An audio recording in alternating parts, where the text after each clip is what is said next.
Bienvenidos. En el año de 1980, una semana antes del inicio de la cosecha, en los campos de trigo al sur de Inglaterra, asomaron en el cereal varias formas circulares y figuras que hasta el momento no se han podido determinar ni por los científicos ni por los investigadores cuál es su origen. Es decir, se deduce que han sido generados por una enorme fuerza centrípeta, pero no existe una huella que pueda descubrir la génesis oculta de su construcción. Estas enigmáticas figuras han cautivado la atención de casi todo el mundo científico. Muchas son aquellas personas que especulan apasionadamente sobre las posibles causas que habrían originado estas enigmáticas figuras, que a nadie dejan indiferentes.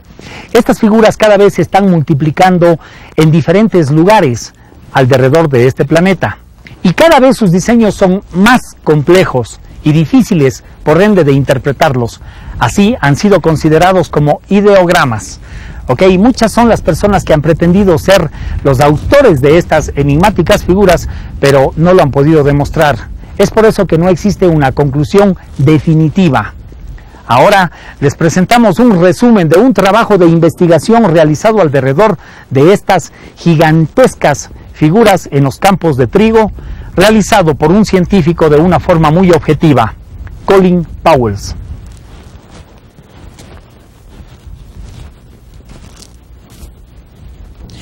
¿De dónde vienen esos signos que crecen en la hierba?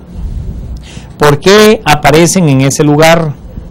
¿Son de origen natural o hay alguna fuerza oculta que los produce? ¿Se trata de una broma o encierran un significado que escapa a nuestra percepción? ¿Están relacionados con el descubrimiento de ovnis en la región? Vistos desde las alturas, parecen formar parte de un lenguaje críptico, destinado a ser leído por habitantes del cosmos. ¿Es esto cierto o simples especulaciones? Las preguntas son muchas. Sin embargo, investigadores como Colin Andrews sí han podido probar que existen una verdadera evidencia innegable, como por ejemplo con el análisis de los cristales de las plantas que se encuentran dentro de los círculos o el extraño magnetismo alrededor de las figuras e incluso un extraño sonido que se presenta cuando aparecen estas figuras sobre los campos de trigo. Evidencias todas innegables. Esta es la primera vez que la televisión ecuatoriana presenta a ustedes imágenes científicas con un real trabajo de investigación sobre lo que está pasando en Inglaterra y 12 países más. El misterio de los círculos que aparecen en los campos de trigo de varios países. Aquí el detalle. I think the patterns that we're now seeing, evolving, appearing in our fields, have purpose and they have meaning. The patterns are having an effect on people. I feel sure of this. Many people say to me, I've seen this before somewhere. I just cannot recall where, but I've seen this before. It means something to me. And they're right. I think it's locked up. These patterns have an unlocking, maybe the switching on of a particular part of the brain. We'll never know, but I do feel that they are having an effect upon world matters, upon our very lives. And yes, I do believe that the markings themselves are of the most profound importance because they are changing our way of life. They are changing our very being. Well, I saw my first crop circles back in 1983. There were 5 of them, the quintuplet set. Very pretty pattern in itself. But when I approached them and I had a close look at the sheer symmetry, the patterning on the floor that created that particular marking, the engineer in me recognized immediately that there was something else at work here. I have not been, it's not capable of being passed by. I had a very, almost threshold pain level, a feeling in my stomach when I saw that, and it was the beginning, the very beginning for me. It's been a quest ever since. I recognised something, saw something of sheer beauty, something which arrived there. There was no question whatsoever. It wasn't a flincing glance of a UFO or whatever. It was there on the ground in front of me, physical. It had happened. How did it get there? And the engineer recognised something which was very different to anything I'd ever seen, and it is just incapable of being passed by. From that day until this, I continue to feel compelled to know much more about what's going on, and I am also as sure now as I was then that it is something of the greatest of importance. The crop circle is an area of compressed and spiraled vegetation, usually cereal crops. We know not the reason for that, but primarily cereal crops, and the circular motion, the patterning on the ground is precise, it's symmetrically precise, it's extraordinarily pretty. The cut-off points around the perimeter, the circumference of these circles, are very well defined. It is as if a cookie cutter has been used from above and cut a circle into butter. It's that precise. It isn't a random event. It isn't as if the edges may possibly, conceivably be associated with a whirlwind of a kind, a natural meteorological phenomenon. It isn't like that. And as the many hundreds now, and many thousands of people are seeing these markings all around the world, but particularly here in southern England, most of them would agree. This is purposeful because it is so symbolic. It must have meaning. Crop formations have been discovered in many parts of the world, from Australia, USSR, Canada, USA, Italy, Germany, Afghanistan, Turkey, Norway, and Japan. 80% of the global total have occurred in the United Kingdom. 75% of these arrive in a small area of central southern England, forming a perfect equilateral triangle between the towns of Wantage, Winchester, and Warminster. Over the years, we have been mapping the locations of the crop markings to build up a picture of the densities of distribution, and it is astonishing to see the relationship between the crop formations and the wealth of archaeological sites within this same area, including Avebury, Stonehenge, and Silbury Hill. In the beginning, there was a simple, single circle. These continued to appear in small numbers throughout the landscape of southern England until 1978, when we saw the arrival of 5 circles falling across. This marked the beginning of a continuous evolutionary development. Circles were recorded with single rings, double rings, and even triple rings. Triple circles forming equilateral triangles, and some even in a straight line. From a simple cross form arrived a tremendous, complex, beautiful Celtic cross. I had a phone call from Jeff Smith right here, telling me that close to a double-ringed circle, which we knew about and had fully investigated, he was harvesting and had discovered this amazing formation. And there is no, I would put my life on that formation as being totally genuine in every sense. It arrived from a source I don't yet understand.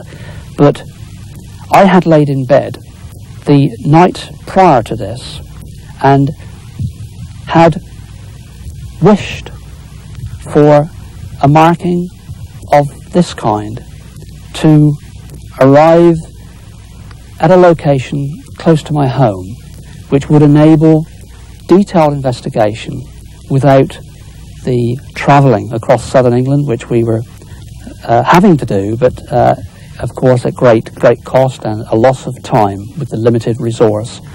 And to my utter amazement, in the morning I received this phone call from Jeff Smith telling me of the pattern which I had visualized in this very field here. I will never forget the emotion which came over me when I looked down out of that aircraft and saw that cross.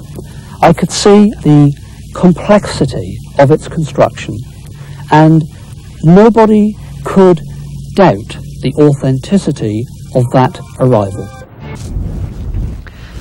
Aunque el fenómeno de la extraña aparición de estas trípticas formas se haya extendido ya por todo el mundo, desde Alemania hasta el Japón, considero que este enigma sigue siendo típicamente británico. Hoy, después de una década, se puede decir que todo el fenómeno de los círculos que han aparecido al sur de Inglaterra y en otras partes de nuestro planeta responde a un lenguaje ideográfico, un lenguaje que tal vez nunca llegaremos a descifrar o que nunca lo entenderemos, pero tiene suficiente importancia como para tener a especialistas, investigadores, científicos, fanáticos y escépticos pendientes de lo que allí está sucediendo. Cuando empezaron a aparecer repentinamente estos círculos, eran tan solo figuras que llegaban a los 3 metros, pero con el pasar del tiempo se han ido multiplicando en figuras que llegan incluso a los 180 metros de distancia, y por ende cada vez se han hecho más complejos sus trazados y más difíciles de entender. I wanted a Celtic cross. I longed for that formation because I could see structurally it was an evolutionary step, a progressive step from the simple cross which we had already seen. And in addition to that, it has such powerful meaning. The Celts themselves clearly had reason. Something happened to the consciousness of man around the Celtic period, and all that we see around that period involved the carving, the drawings, the paintings, the praying to this same form, including the spiralling within those circles which structured the cross. Something of great importance happened then. They had great feeling and meaning, and indeed it was something that I felt was possible. What is it? It's a single circle with a pathway, is it? At Way Hill? Yeah, actually I'm not too far away from there right now. Yeah, so I'll go directly there and, yep, that's fine, and you'll fly it, will you? Okay, Pat, yep, we'll see what we've got. Thanks, Em, bye-bye. I've often wondered, why me? Why did I find myself being one of only 3 people in the world 10 years ago, focusing my attention on these markings? Other people were driving by. Others weren't even giving those beautiful patterns a second glance. I not only had glanced, I had thoroughly looked, investigated, photographed for nearly a decade. I appreciated, it was more than appreciation, we had something here of importance, tremendous importance, but nobody appeared to be listening. Just nobody was listening. But now, of course, in communicating this widely around the world, suddenly there is an awakening, and we have now offers of scientific assistance, and hundreds, thousands of people are now tremendously intrigued and involved in trying to unravel the mystery of these circles. Our database at Circles Phenomenon Research contains nearly 3,000 crop circle reports. The fieldwork has involved soil and plant analysis, extensive ground, aerial and infrared photography, precise measurements, radiation and magnetic field readings, as well as computer support. It is only by detailed fieldwork that the authenticity of these crop markings have been verified. Well, I know they're not A, hoaxes, and they're not B, the win, because we had One night we were out walking the crops actually until 10 o'clock at night, and we were walking actually right through the area that one circle appeared in the next morning. And I was out there 6:30 next morning when the circle appeared, and it happened right through where we'd been walking the night before. And we'd had a thunderstorm overnight and made the ground very sticky. So while we were walking through it in the morning, our boots were stuck up with mud. And when we got to the circle, it had been a heavy dew as well, and the crop was let down, covered in dew. There was no marks in it whatsoever. Now, where we'd been walking down the wheel marks, we'd left chalk prints on the leaves of all the plants. So the leaves had no signs of any chalk prints on them or anything. And the dew was all settled. There was not a sign of any disturbance whatsoever. We have here in central southern England a strata of chalk and surface limey soil, which when wet will positively leave footprints. When dry, they will leave nodules of dried soil which will crumble to powder by the lightest touch. Now, in both conditions, human presence will be detected, and none are in the wet circles. We have plants which bruise easily. Oilseed rape plants bruise extremely easily and will snap off like celery when pushed over by human feet, ropes or chains or any other method which people may well feel inclined to try. And they will find that again those plants will not perform in the same way as these extraordinary circles are performing. The new decade heralded the discovery of a formation which would polarize thinking and coin a new phrase, pictogram. This new family pattern was probably the most pronounced evolutionary step yet, which led within weeks to something much more dramatic. Additional fingers, boxes and rings. The sky was the limit, capped in the closing weeks of the season with a breathtaking pattern at Forley Down in Hampshire, which was to leave us the winter to contemplate what might occur the following year. 1991 saw a reduction in simple forms, but a consistency of complexity which included a strong suggestion of insect and animal shapes, dolphins, beetles, and other unusual shapes that we are still studying. There are other phenomena which we believe may be associated with this particular phenomenon, and I can tell you about a few of them. Several people have reported seeing tubes, beams of light emanating from a source in the sky and pushing down through the dark sky into the fields in which crop circles have either already occurred or are discovered the next morning. Approach the edge of the circle, just look and see what happens to the rods. I've taken the inserts out of these two fountain pens to demonstrate you don't need physical contact with the rods to achieve the same reaction. I'm approaching the circle now, and on the edge of it now you see that reaction. We use the rods if we've got broken water pipes underground which we can't find. We usually use the dowsing rods just to find out exactly where they are, and they're usually pretty accurate as to where the pipe runs. So as a matter of interest, we've just took them out into the circles to just see if they react to them at all, and sure enough they do. As we approach the circle, the dowsing rods open out as we get to the outside the circle, and then when we get into the middle they cross right above the core of the circle. What we have here are energies which have total respect for nature, and this is what I mean. These plants lying in sympathy with all of those around, flowing here like water running down a stream, totally undamaged, absolutely natural in every respect. Even here, a pigeon's feather lodged in position and in sympathy with the flow. Another example of these energies is right here. This plant has been compressed to the ground for over a week. What has happened to give it such vitality?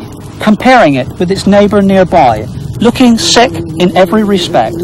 Undeniable evidence. Something important is happening. La verdad es que son muchos los enigmas que encierran estas figuras. La energía magnética que se detectó en el centro de los círculos, Los sonidos que han sido registrados también. Su significado desconocido puede ser tal vez un código proveniente del exterior. Pero si fuera un mensaje extraterrestre, ¿por qué escogieron este sistema de comunicación y no otro menos complejo? ¿De qué nos hablan? ¿O acaso pretenden llamar nuestra atención? Y la pregunta clave, ¿son terrestres o extraterrestres? Pero no está sucediendo solamente esto en los campos de trigo. Se los ha observado también en varios sembríos de avena, maíz, cebada y colza. Según el científico Terence Milden, que es otro gran investigador de este fenómeno, estas figuras no solamente están apareciendo en los campos de cultivo, sino también sobre la tierra arada, la nieve, la arena, el agua de mar, la hierba recubierta de escarcha inclusive. The plants themselves have been analysed through a very advanced German process, through one laboratory, the only laboratory in this country at the moment capable of undertaking that particular analytical examination. And what has been discovered there, again, is undeniable evidence that the plants are going through a change in their crystalline structure. We run a lab in Stroud, in Gloucestershire, where we evaluate samples from patients for various practitioners. And from the energy patterns seen in the samples, you can tell the condition of various organs in the body. We got very interested in the crop circles, and because you can do this process with plants and herbs as well, because anything living has its own energy structures and patterns, we decided that we would go and get a few samples from the crop circles and put them through the process. Well, we did this, and we really weren't expecting to see anything. It was just idle curiosity, really. We came back and we put these samples through. We found, to our amazement, that anything that came out of the pictogram or the circle had a different energy to that of the control sample. And this can be confirmed by examining a slide of the energy pattern of the unaffected corn taken from a control sample outside the crop circle. All our control samples show this same uniform pattern. However, when we take a sample of corn from within the circle, you can see that there is a dramatic difference in the energy pattern of the crop, as if the crop has been affected by a very high level of energy, something that is impossible to fake. A third sample taken from within the same crop circle 6 weeks after its formation shows that the original energy pattern of the corn is starting to reappear as the energy which created the circle gradually subsides. We have found over the years that some people need to be satisfied that we are looking at a real phenomenon. Now, human trait as it is, clearly there have been circles created by man, and those are very easily discernible.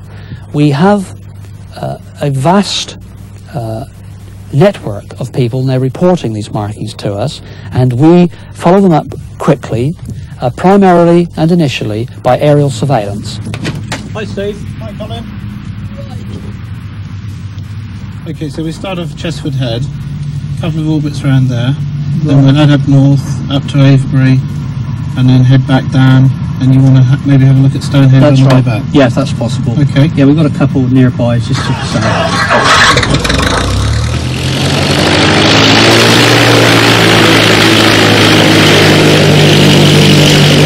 Ever since I first became aware of the crop circle phenomenon, I have been working closely with local pilots who know this area very well indeed.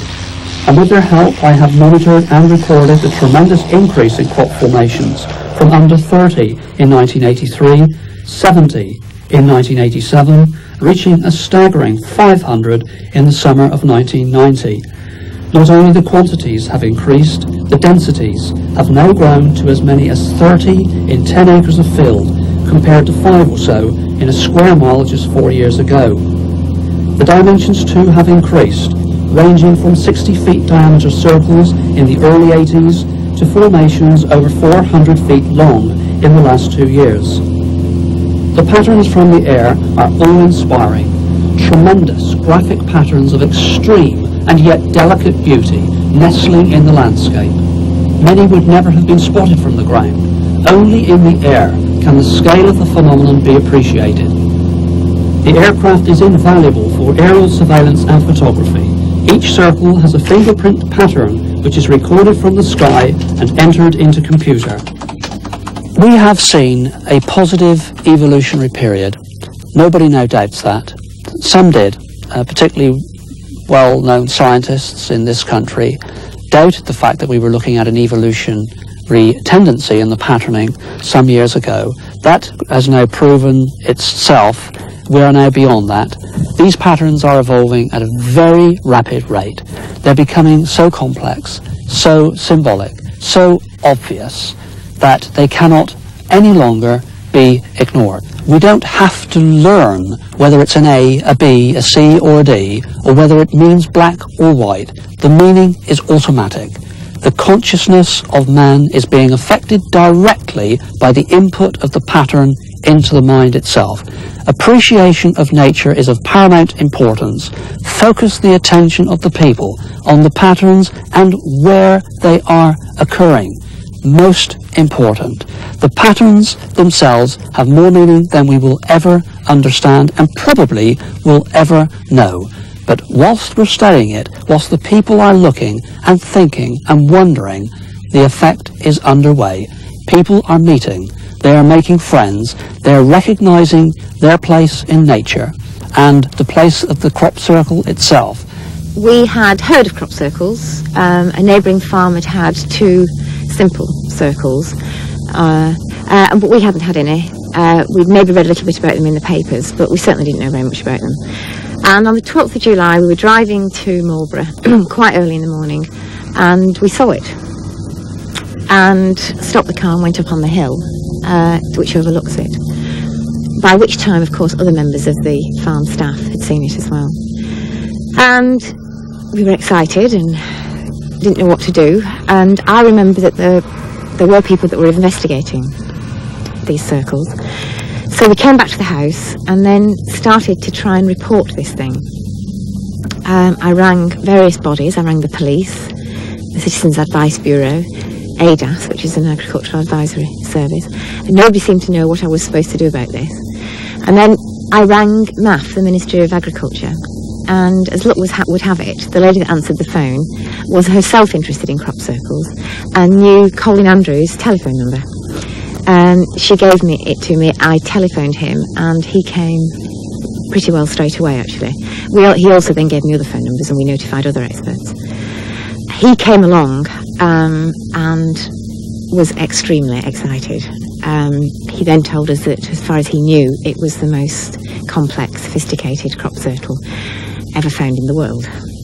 The people who come seem really genuinely interested in the phenomena, fascinated by it. As for what they get out of it, we get all sorts of reactions. We do get, I think the most common reaction, and certainly the one that I feel as well, is these things seem to bring people together in a very happy way.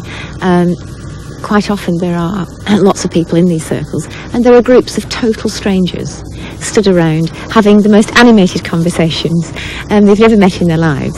And it's all very friendly and happy, and it's almost a bit like a carnival sort of atmosphere. Aparentemente este fenómeno es más antiguo de lo que se supone. No obstante, a partir de 1980 se han venido formulando una serie de hipótesis para tratar de aclarar su origen.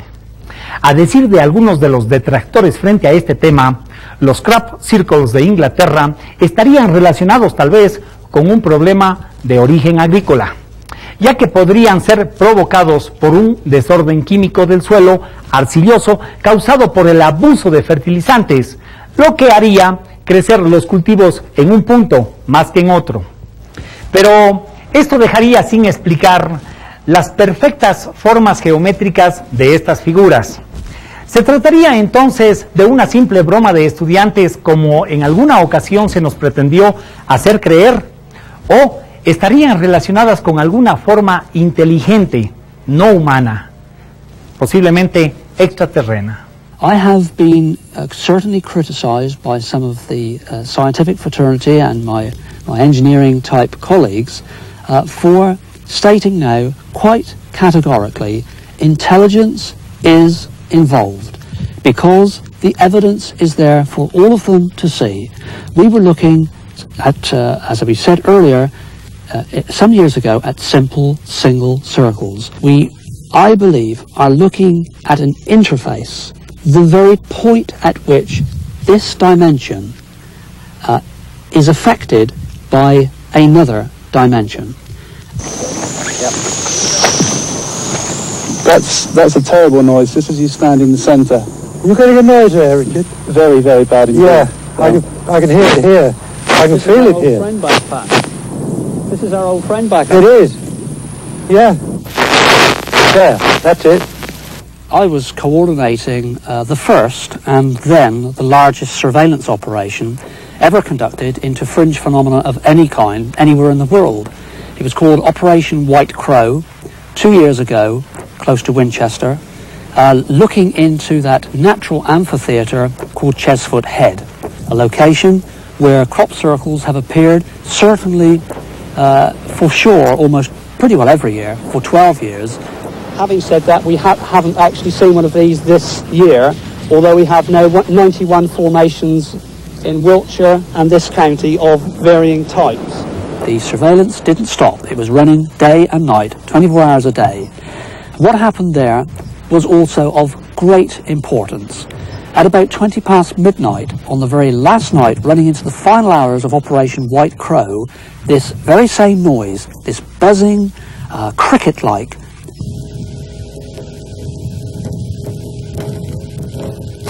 the patterns, some would say the signs, are becoming so intricate, so meaningful, something must be in a hurry. The whole phenomenon is on an exponential course. All scientists recognize a curve of that kind when they see it, and we're looking at a phenomenon which is now not only evolving in its patterning, we are looking at densities which are increasing, many more circles appearing in small areas. We have fields as many as 30 in 10 acres of field. We're looking at the physical size of the formations increasing, some as large as 400 feet across. That's exponential. I'm absolutely sure in my own mind, as sure as I can be, that we have entered a phase where we have the last chance to live with Mother Planet. Pues los fertilizantes, aún distribuidos en el suelo de modo uniforme, serían incapaces de trazar estas figuras, como si usaran regla y compás. Al principio, también se hizo responsable del acontecimiento a un hongo obstinado, llamado comúnmente micelio anular.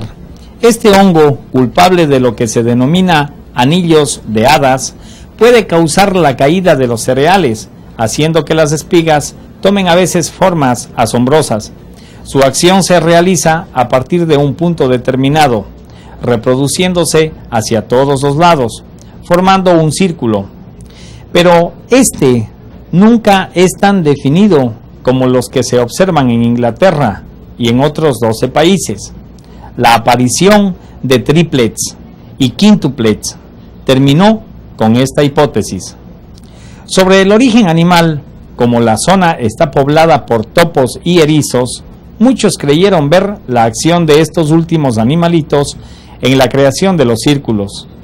Como la formación de estos coincide con la época de celo de los erizos, muchos atribuyeron a sus danzas nupciales la existencia del cereal aplastado, ya que en estas danzas el macho corre alrededor de la hembra.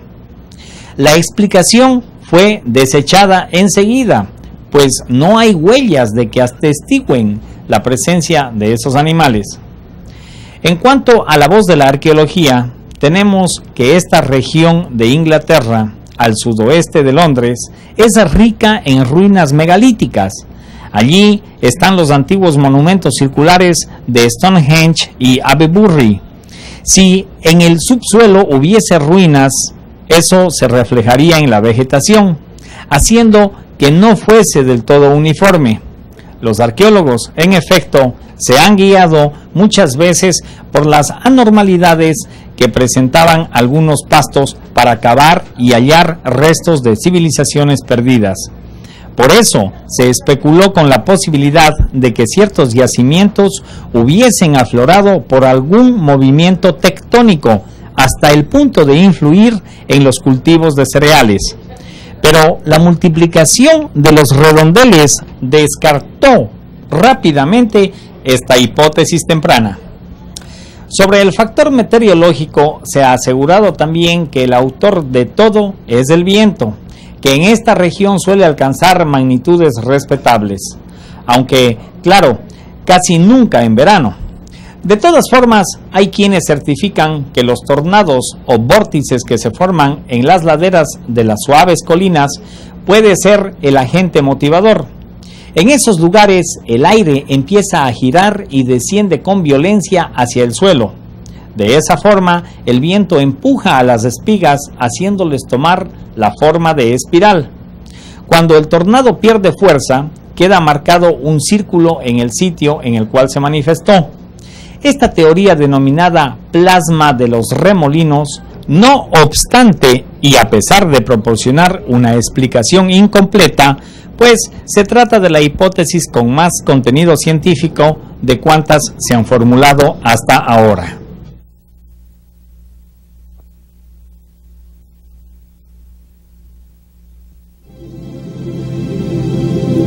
Mother Planet is in serious trouble and we can do something about it. We have the final opportunity to put things right.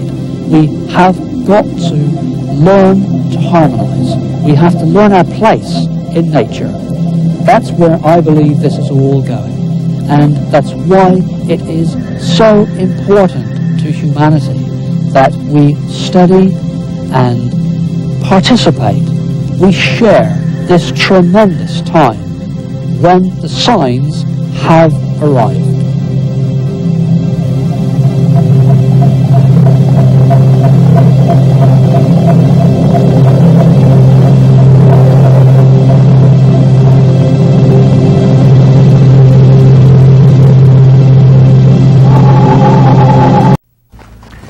Una mezcla de indignación y pena genera en nosotros, quienes investigamos el fenómeno ovni de una forma objetiva y clara, cuando observamos que ciertos medios de comunicación se prestan para difundir argumentos que minimizan y subestiman nuestra capacidad de discernir, que la tenemos como seres humanos, y nos tratan como si fuéramos seres tan, pero tan ingenuos, que nos entregan una información totalmente manipulada de acuerdo a sus intereses. La misma que, lejos de llevarnos a una reflexión de interpretación científica del fenómeno, lo ridiculizan con sus pobres argumentos. Es así como a lo largo de toda la historia de la formación de estos ideogramas mundialmente conocidos como los crop circles, hasta el momento han asomado más de 30 supuestas personas creadoras de estos círculos. ¿Cómo lo va a descifrar si no tienen el equivalente de las formas o de las notas musicales? Nos preguntamos cuánto tiempo precisaría una mente extraterrestre que viniese a nuestro planeta para llegar a descubrir que acá nuestros científicos determinan un círculo con una cruz a una mujer y un círculo con una flecha al hombre. Si el conjunto de imágenes del sur de Inglaterra y de otros lugares de nuestro mundo es un lenguaje ideográfico o es un mensaje codificado, deberíamos buscar su estructura para intentar descifrarlos. En verdad, los ufólogos de todo el mundo estamos de acuerdo en que por primera vez nos encontramos con un hecho que no necesita ser probado. Los círculos están allí, fotografiables, videograbables, para ser estudiados, investigados y analizados, para arrancarles su secreto, su real significado. Soy Jaime Rodríguez, un abrazo, los espero en nuestro próximo programa de la serie OVNI. Y recuérdelo, no lo crea, tampoco lo niegue, investíguelo.